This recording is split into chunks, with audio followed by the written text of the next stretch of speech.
Second door of dark side, اندھیر نگری کا دوسرا رخ۔ یار تم نے وہ ناول پڑھا تھا؟ وہ دونوں اس وقت اسکول میں بریک کے وقت گراؤنڈ میں بیٹھی چپس و برگر سے لطف اندوز ہو رہی تھیں، ساتھ میں کسی کہانی پر بھی تبصرہ جاری تھا۔ کون سا ناول ہے اور کس کا؟ چپس کے بھرے منہ کے ساتھ بیٹھی بچی نے سوال کیا۔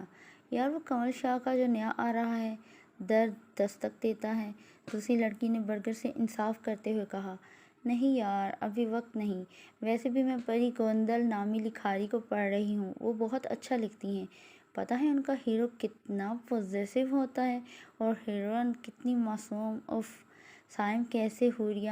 پھر وہ شروع سے لے کر آخر تک ساری کہانی اسے بتاتی چلی گئی تھی۔ وہ اپنی دوست کو 700 اوراق پر مشتمل اس کہانی کی مکمل تفصیلات فراہم کر چکی تھی۔ سچی ایسا سب کچھ بھی ہوتا ہے؟ پہلے تھپڑ مارنا اور پھر پیار کرنا، ہائے سچی ایسے لوگ بھی ہوتے ہیں؟ ایمان نامی لڑکی کی اشتیاق سے بات مکمل کی۔ وہ حیران تھی، اتنی اچھی اور مزے کی کہانی میرو پڑھ رہی تھی جبکہ وہ اس سے محروم تھی۔ کچھ عمر ایسی تھی کہ فکشن کی اس قسم میں حد سے زیادہ دلچسپی تھی۔ یہاں تک ہی نہیں، اس کی ساس سارا دن اس سے کام کرواتی ہے، رات کو شوہر سونے نہیں دیتا بلکہ اپنی خدمت کرواتا رہتا ہے کیونکہ وہ اس لڑکی کو پسند نہیں کرتا۔ ماں بابا نے زبردستی شادی جو کر دی ہے اور جب چاہے وہ اپنے حقوق وصول کرتا ہے اور پھر جب چاہے دھتکار دیتا ہے۔ میرو کی یہاں پر ہی بس نہیں ہوئی تھی۔ اوہ، اتنا ظلم اس لڑکی پر کیسے برداشت کر لیتی ہے وہ اشتیاق سے گویا ہوئی۔ پری گوندل ہے ہی ایسی، وہ بہت فیسینیٹ کر کے لکھتی ہے۔ میرو کے لہجے میں ایک غرور سا تھا۔ وہ تو معلوم ہو رہا ہے کہ وہ بہت اچھا لکھتی ہیں۔ ایمان نے بھی اس کی ہاں میں ہاں ملائی۔ اب تم بتاؤ، تمہاری رائٹر کیسا لکھتی ہے؟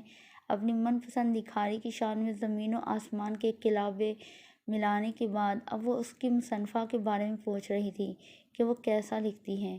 یار میری رائٹر ایسا کچھ نہیں لکھتی، وہ تو سادہ سا لکھتی ہیں اور اگر پیار محبت کی بات ہو بھی تو وہ اس میں سے بولڈنس چھپا جاتی ہیں یا کسی نہ کسی کو کمرے میں بھیج دیتی ہے، یوں منظر پورا ہو ہی نہیں پاتا۔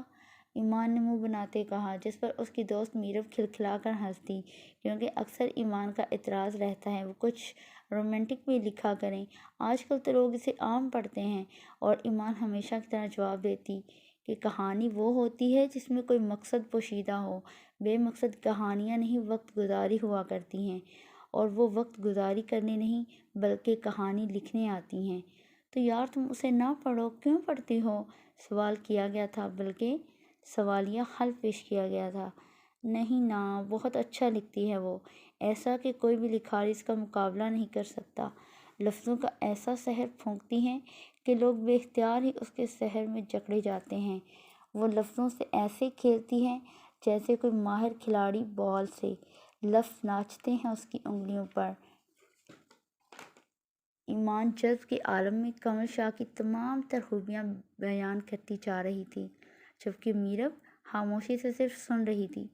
بہت گہری باتیں کرنے لگی ہو تم ایمی، میرو ستائشی انداز میں مسکرائی۔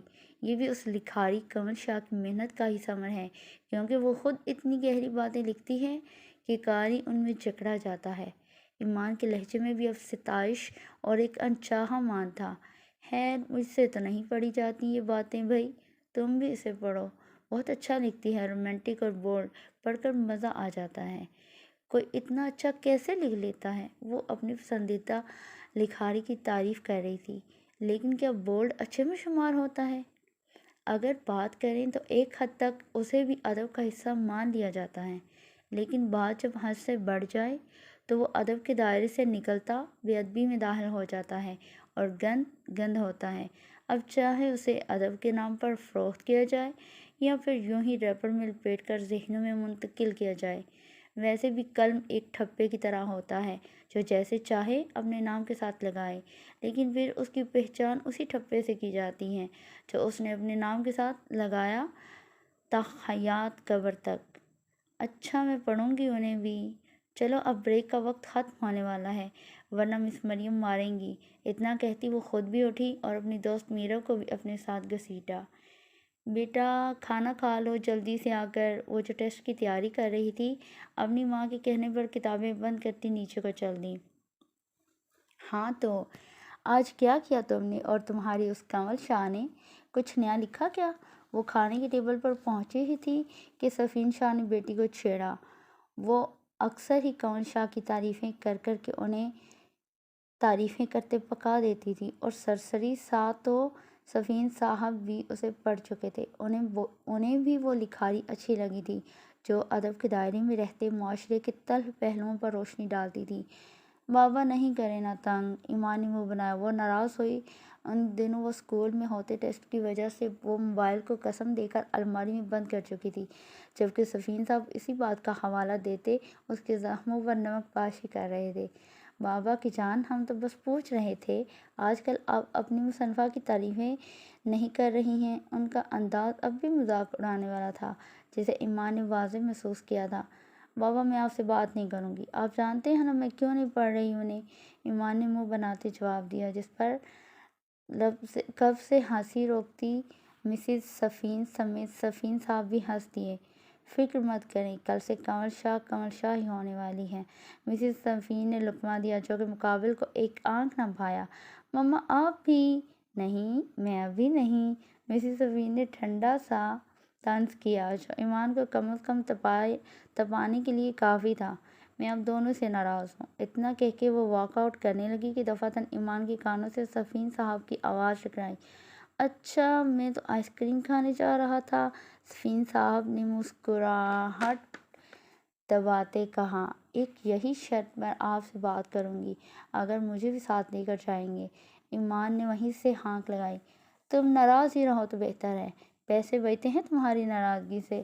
مسز سفین کب کسی سے کم تھی، لمحوں میں بیٹی کی طبیعت خوب اچھے سے صاف کی تھی۔ اب میں ناراض ہی رہنے والی ہوں، زور سے پیر پٹکتے وہ وہاں سے سچ میں واک آؤٹ کر گئی۔ پیچھے مسٹر اینڈ مسز سفین مسکرا دیے۔ ابھی انہوں نے اپنی بیٹی کو بھی منانا تھا، جو کہ ایک مشکل اور مہنگا مرحلہ ثابت ہونے والا تھا۔ کیسی ہو یار؟ وہ ہاتھ ہلاتی کلاس میں داخل ہوئی۔ سامنے ہی اسے ایمان کاپی پر جھکی نظر آ گئی تھی۔ میں ٹھیک ہوں، تم سناؤ کیسی ہو؟ میرب اپنی جگہ سے کھڑی ہوتی اسے ملتے خیریت دریافت کرنے لگی تھی۔ میں تو بھلی چنگی تمہارے سامنے ہوں یار، وہ ذرا سا مسکرائی۔ اوف میں بھی ٹھیک ہوں، بس ناول پڑھ رہی تھی۔ تم نے پڑھا تھا کیا؟ نہیں یار میرب، وہ میں نہیں پڑھ پائی۔ اب وہ دونوں ہی سیٹ پر بیٹھ چکی تھیں، جبکہ ایمان نے جواب دیا، جسے سنتے میرب کا منہ بنا۔ خیر تم جب چاہو پڑھ لینا، میں بتاتی چلوں کہ اب ناول میں بڑے مزے کے سین چل رہے ہیں۔ حوریہ کو سائم گود میں اٹھا کر کمرے میں لے کر جاتا ہے اور پھر اس کی ایکس یہ منظر دیکھ لیتی ہے اور جلد بھن جاتی ہے۔ وہ حوریہ کی ساس کے ساتھ مل کر اسے گھر سے نکالنے کا منصوبہ بناتی ہے، یعنی اب حوریہ کڈنیپ ہوگی اور وہاں اس کے ساتھ گنڈے بہت برا کریں گے۔ عین موقع پر سائم آ جاتا ہے۔ وہ اپنے کثرتی بازوؤں کی مدد سے تمام لوگوں کو خوب مارتا ہے اور پھر ڈری سہمی حوریہ کو بھی اپنی گود میں اٹھا کر گاڑی میں گھر لے جاتا ہے۔ وہ اسے ڈانٹتا ہے جب وہ خوفزدہ ہوتی ہے تو سائم اپنا جنونی روپ اس پر آشکار کرتا ہے۔ پوری رات وہ حوریہ کو کمرے سے باہر نکال کر کھڑا کر دیتا ہے۔ وہ سردی میں کانپتی رہتی ہے۔ پھر صبح کو جب سائم کو اپنی غلطی کا احساس ہوتا ہے تو اسے اٹھا کر واپس کمرے میں لے جاتا ہے۔ حوریہ کی سانسیں آہستہ آہستہ چل رہی ہوتی ہیں، چونکہ وہ مری میں ہوتے ہیں۔ یہاں دسمبر کا مہینہ چل رہا ہوتا ہے۔ سائم کو بڑی تشویش ہوتی ہے، پریشانی میں وہ یوں ہی پورے جوش و خروش سے پوری کہانی اس کے ذہن میں منتقل کرتی جا رہی تھی۔ کچا ذہن تمام تر باتوں کو اپنے ذہن میں فیڈ کرتے ہوئے ایکسائٹمنٹ محسوس کر رہا تھا۔ اس دوران دماغ سے خارج ہونے والا آکسیٹوسن ہارمون اس میں مزید جذباتیات کو ابھار رہا تھا۔ ہیں سچی کیا؟ آکسیٹوسن ہارمون اپنا کام کر چکا تھا؟ ہاں نا، اسی لیے تو کہہ رہی تھی میں، تم بھی پڑھو انہیں۔ میرب نے زور زور سے سر ہلاتے ہوئے تائید کی۔ میں آج ہی جا کر پڑھوں گی انہیں۔ ویسے کیا نام ہے رائٹر کا؟ ایمان نے مکمل رضامندی دے دی تھی۔ ارے تمہیں اتنی بڑی رائٹر کا نام بھی نہیں پتہ؟ میرب اچھی خاصی برہم ہوئی تھی اس کی بات پر۔ یار یاد نہیں ہے، اس نے بیچارگی سے جواب دیا۔ وہ واقعی اپنی پریشانیوں اور ٹیسٹ کی وجہ سے اس مشہور مصنفہ کا نام بھول گئی تھی۔ پری گوندل بیوقوف لڑکی، تم گوگل کرنا اس کا نام۔ اچھا میں کروں گی۔ وہ مزید کچھ کہتی ہے کہ کلاس میں داخل ہوتی ٹیچرز کو دیکھ کر دونوں کی زبانوں کو بریک لگی۔ دونوں ہی اپنی تمام تر توجہ ٹیچر کی جانب مبذول کر چکی تھیں۔